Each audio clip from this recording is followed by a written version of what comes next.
Serial நடிகர் Ashwin Karthi and Gayatri தம்பதிக்கு பெண் குழந்தை பிறந்திருப்பதா மகிழ்ச்சியான செய்தியை இன்ஸ்டாகிராம் பேஜ்ல ஷேர் பண்ணிருக்காங்க. சன் டிவில வானத்து போல சீரியல் மூலமா பிரபலமானவர் தான் அஸ்வின் கார்த்தி. இவரு காயத்ரியை நீண்ட நாளா காதலிச்சு வந்தாரு.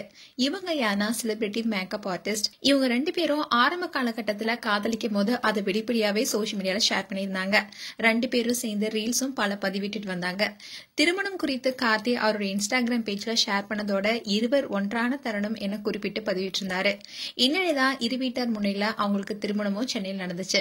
அண்ட் சின்ன திரை நடிகர்களும் பலரும் கலந்துகிட்டு மணமக்களை வாழ்த்தினாங்க. இதை தொடர்ந்து இவங்க ரெண்டு பேரும் பல ரீல்ஸ் பண்ணிட்டு வந்தாங்க. அதை சோசியல் மீடியால ஷேரும் பண்ணிட்டு வந்தாங்க. சோ இவங்களுக்குனே பல ரசிகர்கள் உருவானாங்க. அண்ட் கடந்த வருடம் காயத்ரி கர்ப்பமா இருப்பதாகவும் கார்த்தி அறிவிச்சிருந்தாரு. அந்த சமயத்துல கூட ரெண்டு பேரும் சேர்ந்து நிறைய ரீல்ஸ் வீடியோவை ஷேர் பண்ணியிருந்தாங்க. அதுக்கு பல லைக்ஸும் குவிஞ்சது. அண்ட் ரீசெண்டா தான் காயத்ரிக்கு வளகாப்பும் நடந்தது. அதுல பல செலிபிரிட்டிஸ் கலந்துக்கிட்டாங்க. அண்ட் கார்த்தி காயத்ரியுடைய வளகாப்ப ரொம்பவே கிராண்டா பண்ணியிருந்தாரு.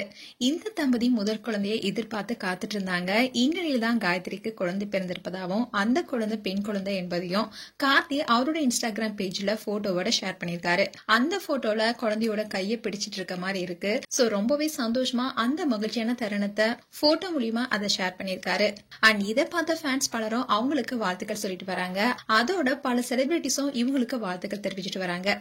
மேலும் நியூஸ் தமிழ் கிளிட்ஸ் சார்பாக கார்த்தி அண்ட் காயத்ரிக்கு எங்களுடைய வாழ்த்துக்கள். மேலும் உங்களுடைய வாழ்த்துக்களை கமெண்ட் செக்ஷன்ல சொல்லுங்க. இது போன்ற வீடியோஸை பார்க்க நியூஸ் தமிழ் கிளிட்ஸ் சப்ஸ்கிரைப் பண்ணுங்க. மறக்காம நோட்டிபிகேஷன் பட்டனை கிளிக் பண்ணுங்க.